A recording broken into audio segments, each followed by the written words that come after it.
Hello everybody, welcome to Clarinet Chats. Now today, as you can see, there's somebody else with me. He's over here in the corner. I was thinking it would be really funny if this was actually my bedroom and I'd painted the Royal Albert Hall on my wall. This is not your bedroom. Oh, don't tell them. I thought this is where he lived. Anyway everybody, it's Giacomo Smith. We're backstage at the Royal Albert Hall. We're the lucky people who've got one gig this year.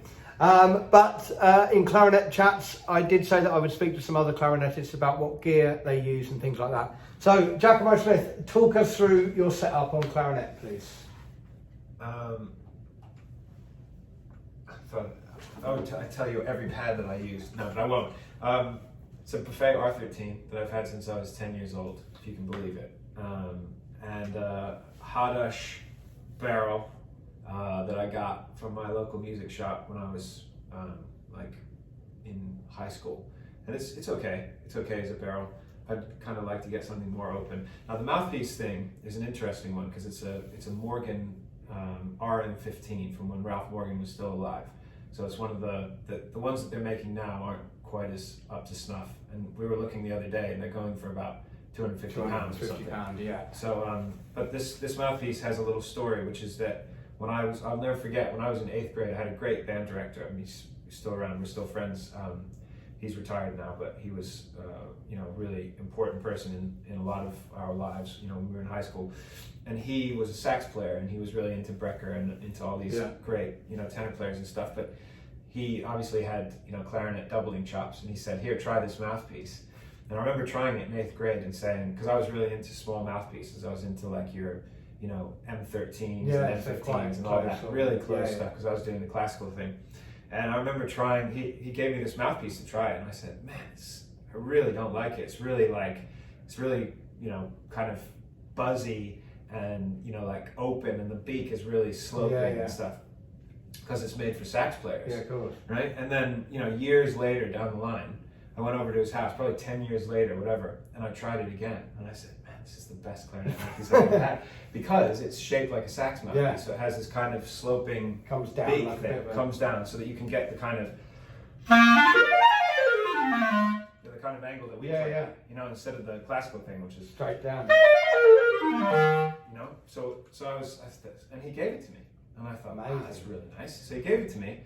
And then I was practicing in my kitchen one day with Eddie Barbash, who I don't think you ever met. I haven't met him, but you've heard me talk about him. Yeah, He's the best, man. He's got incredible sound, incredible time feel, everything. Just amazing guy. And we were practicing some of this John Kirby music for a concert with Smitty's.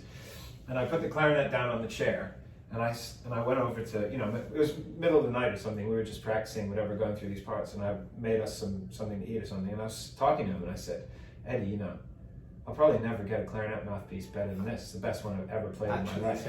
Actually said it. And then the clarinet nosedived off of the chair. It was one of those crappy IKEA folding chairs, and chipped the whole top corner off the thing. So now, I was like, oh my God. So for years, I switched to Van Doren mouthpieces, because I thought he was mortified. He said, I don't know what to do. I really want to laugh, but I don't think I should." Well, yeah. Because you could be, I took it well, but you could be devastated by that, And so for years I thought, well, I'm going to use Van Doren stuff, because if I ever drop it, I can get one. You just get another one like that, and it's the same. Because that's the thing with all this collectible stuff, is that the more, you found that with the Rossies. The Rossi clarinets are the best clarinets anybody's ever played, but they're hard to come by. Yeah. And so, you have two now, so that's good. But it's just one of those things where you want to be able to play. But anyway, it's a Morgan RM15 and a Bernard ligature I've gone back to, because we were talking about how, some of the nice ligatures have those two rails down on the reed, and I really like that. And that's got that. That's got that. So do those V16 or whatever, the Van Doren Optimum. The Optimums, They have a couple of different plates. Different plates that you can put in. But I use the one with the straight lines, which kind of replicates. Replicates that, whereas I use one with the 4 dots. Oh, you do? So the 4 dots is for a bigger open sound. Oh, really? Yeah, and I think if you have the 2 coming down, I think that's the one in between classical and jazz. Right. Yeah, I've always just thought that kind of held the reed the most, and I tend to over tighten things down, so I kind of have it stuck on there.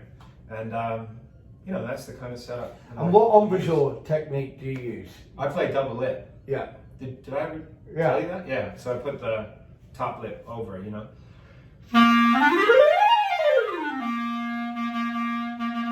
So yeah, I always have that lip rolled over, and that was just because I found that I could. It doesn't really make a difference in the sound for somebody listening, but it always helped me open up. Yeah. Because I was always a kind of if I was, my tendency is to pinch. Yeah, to pinch it, and then it closes everything up. That's something that I always find as well, is when people are saying to me, you've got a massive sound, you've got this, and when they talk about gear, it's like, if you want a massive sound, get that mouthpiece. Not necessarily so, because Giacomo's got a massive got a massive sound, but it's what works for you, isn't it? Yeah. Because I've found it before with clarinets as well, with the bore size. Like this one that I'm playing at the moment, Selma 9, I feel that it's at the top of what it is. There's not an extra gear within there. Right. Everything's already at the top. Yeah. I already feel that. But it's good, it's a good top, But and I think it's what you can, if you can get a balance between mouthpiece and clarinet, and how you play, that gives the sound. This is it. I mean, what people don't realize is that, the reed is not, we all know this, that the reed is not a solid piece of wood. It doesn't just stay there like that. So if you bite it down on a really open mouthpiece, then effectively you have a really closed mouthpiece. So you're biting. So I've noticed, people pick up my clarinet and they blow and they're like, this reed is so soft. But actually it's because I'm not pinching. So for me, it feels right. It's stayed open. It stays open. Yeah. So you can, Because I've had that before where you said, come and have a sit in, play my clarinet. Yeah. Pre-COVID times. Yeah. And I've gone to blow and I can't get any sound. Yeah, because you're used to holding the reed, which is, you get incredible sound out of the thing. It doesn't matter, but it's just like you kind of use a hard reed and pull it down, and then blow through it. Yeah. Whereas I kind of have like a softer setup, and I kind of you use what's there. It's open, so I'm giving this whole open of So it's different. It's different. There are things that you do, sound-wise, that I wish I could do, but it's just a different approach. That's vice versa. Yeah, it gets. Which is what a lot of the old New Orleans guys were playing. They were all playing double embouchure technique. Oh, really? Raymond Burke. All those guys on the, and I always think that on the, playing on the Albert systems were double embouchure technique. Emil Barnes, they had that big. That massive vibrato, Yeah, it helps. I find it helps the low end of the sound. Yeah, it helps the kind of. It just rounds it off and fattens it up. I'll tell you a funny one was that I don't know if I can even do it, but if you look at some of the old Italian players.